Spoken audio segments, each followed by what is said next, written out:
नमस्कार दोस्तों, आज हम बात करने वाले हैं एक बहुत इम्पोर्टेंट इशू पर जो डायरेक्टली हर इंडियन घर को अफेक्ट कर सकता है। एलपीजी सिलेंडर जो हमारी डेली कुकिंग का सबसे बड़ा फ्यूल सोर्स है, उसकी सप्लाई पर खतरा मंडरा रहा है। वेस्ट एशिया यानी मिडिल ईस्ट में बढ़ती टेंशन की वजह से इंडिया की एलपीजी सप्लाई डिस्टर्ब हो सकती है। इस इशू को लेकर तमिलनाडु के चीफ मिनिस्टर एम के स्टैलिन ने प्राइम मिनिस्टर नरेंद्र मोदी से अर्जेंट इंटरवेंशन की डिमांड भी की है। तो आखिर मिडिल ईस्ट में इस टेंशन का इंडिया के किचन से क्या कनेक्शन है? एलपीजी सप्लाई पर कितना बड़ा इम्पैक्ट हो सकता है और गवर्नमेंट के पास क्या ऑप्शन है? आज के इस वीडियो में हम इससे पूरे इशू के डिटेल में समझेंगे। सबसे पहले समझते हैं कि प्रॉब्लम एग्जैक्टली क्या है। इंडिया दुनिया के एक सबसे बड़ा एलपीजी कंज्यूमर में से एक है। हमारे देश में करोड़ों ऑफ हाउस होल्ड कुकिंग के लिए एलपीजी सिलेंडर पर डिपेंड करते हैं। लेकिन एक इम्पॉर्टेंट बात यह है कि इंडिया अपनी टोटल एलपीजी डिमांड के बड़ा हिस्सा इंपोर्ट करता है, और ये इंपोर्ट मोस्टली मिडिल ईस्ट के एक कंट्री से आती है, जैसे सऊदी अरेबिया, कतार, यूएई और कुवैत। अब अगर इस रीजन में जियोपॉलिटिकल टेंशन बढ़ जाती है, शिपिंग रूट डिस्टर्ब होते हैं या प्रोडक्शन स्लो हो जाता है, तो एलपीजी सप्लाई चेन पर सीधा इम्पैक्ट पड़ता है।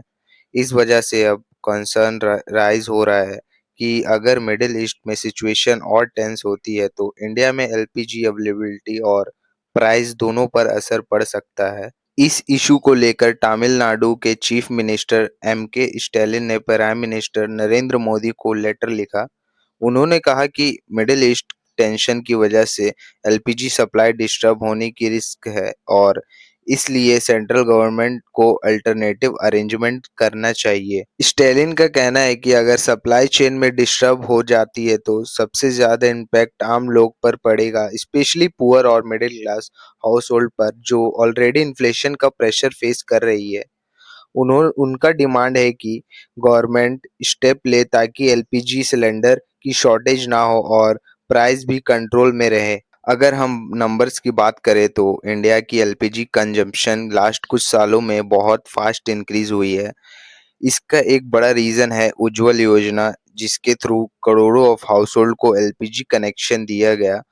इस स्कीम ने रूरल इंडिया में क्लीन कुकिंग फ्यूल का एक्सेस ड्रामेटिकली बढ़ा दिया। लेकिन इस सक्सेस के साथ एक चैलेंज भी आया। एलपीजी डिमांड काफ़ी ज़्यादा बढ़ गई और डोमेस्टिक प्रोडक्शन उतनी ही फास्ट फेस पर इंक्रीज नहीं हो पाई। इसलिए इंडिया को अपनी एलपीजी डिमांड का रफली 60% से ज़्यादा हिस्सा इंपोर्ट करना पड़ता है, और इंपोर्ट का मेजर शेयर मिडिल ईस्ट से ही आता है। अगर मिडिल ईस्ट टेंशन की वजह से एलपीजी सप्लाई डिस्टर्ब होती है तो उसका कुछ पॉसिबल इम्पैक्ट हो सकता है। एलपीजी सिलेंडर की शॉर्टेज, लोकल डिस्ट्रीब्यूटर के पास स्टॉक कम हो सकते हैं, जिस वजह से डिलीवरी डिले हो सकती है। प्राइस इंक्रीज हो सकते हैं। ग्लोबल एनर्जी मार्केट में टेंशन का मतलब होता है हायर प्राइस। इसका इम्पैक्ट इंडिया में एलपीजी सिलेंडर के रेट पर भी पड़ सकता है। गवर्नमेंट सब्सिडीज प्रेशर, अगर प्राइस बहुत ज़्यादा बढ़ता है तो गवर्नमेंट को सब्सिडीज बढ़ानी पड़ सकती है, जो फिजिकल बर्डन क्रिएट करेगा। गवर्नमेंट के पास क्या ऑप्शन है? अगर सिचुएशन सीरियस हो जाती है तो गवर्नमेंट के पास कुछ पॉसिबल ऑप्शन हो सकते हैं। Diversifying import sources, India middle east एक अलावा दूसरे कंट्री जैसे यूएसए या अफ्रीका से एलपीजी इंपोर्ट कर सकता है। स्ट्रेटेजिक रिवर्स यूज करना, कुछ इमरजेंसी रिवर्स को यूज किया जा सकता है ताकि शॉर्ट टर्म स्टोरेज अवॉइड हो। Supply chain coordination, oil marketing companies जैसे इंडिया ऑयल, भारत पेट्रोलियम और हिंदुस्तान पेट्रोलियम को सप्लाई स्टेबिलिटी करने के लिए इंस्ट्रक्शन दिया जा सकता है।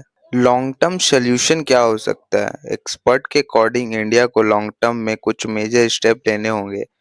First, domestic gas production increase करना। सेकंड, अल्टरनेटिव फ्यूल जैसे इलेक्ट्रिक कुकिंग और बायोगैस को प्रमोट करना, थर्ड इम्पोर्ट डिपेंडेंसी कम करना। ये सब स्टेप इंडिया को फ्यूचर एनर्जी क्राइसिस से बचाने में हेल्प कर सकते हैं। तो दोस्तों, मिडिल ईस्ट की जियोपॉलिटिकल टेंशन सिर्फ ग्लोबल पॉलिटिकल का इशू नहीं होता, इसका डायरेक्ट इम्पैक्ट आम लोगों की डेली लाइफ पर भी पड़ सकता है। एलपीजी जैसे एसेंशियल फ्यूल के केस में तो इसका इफेक्ट और भी ज़्यादा सेंसिटिव हो जाता है। अब देखना होगा कि सेंट्रल गवर्नमेंट इस इशू पर क्या स्टेप लेती है और क्या ऑल्टरनेटिव अरेंजमेंट किया जाता है ताकि देश में एलपीजी सप्लाई स्टेबल रहे। अगर आपको ये एनालिसिस इंफॉर्मेटिव लगा हो तो वीडियो को लाइक करें और चैनल को सब्सक्राइब करें। कमेंट में बताएं क्या इंडिया को एनर्जी इंपोर्ट पर इतना डिपेंडेंट रहना चाहिए। मिलते हैं नेक्स्ट वीडियो में एक और इम्पोर्टेंट टॉपिक के साथ।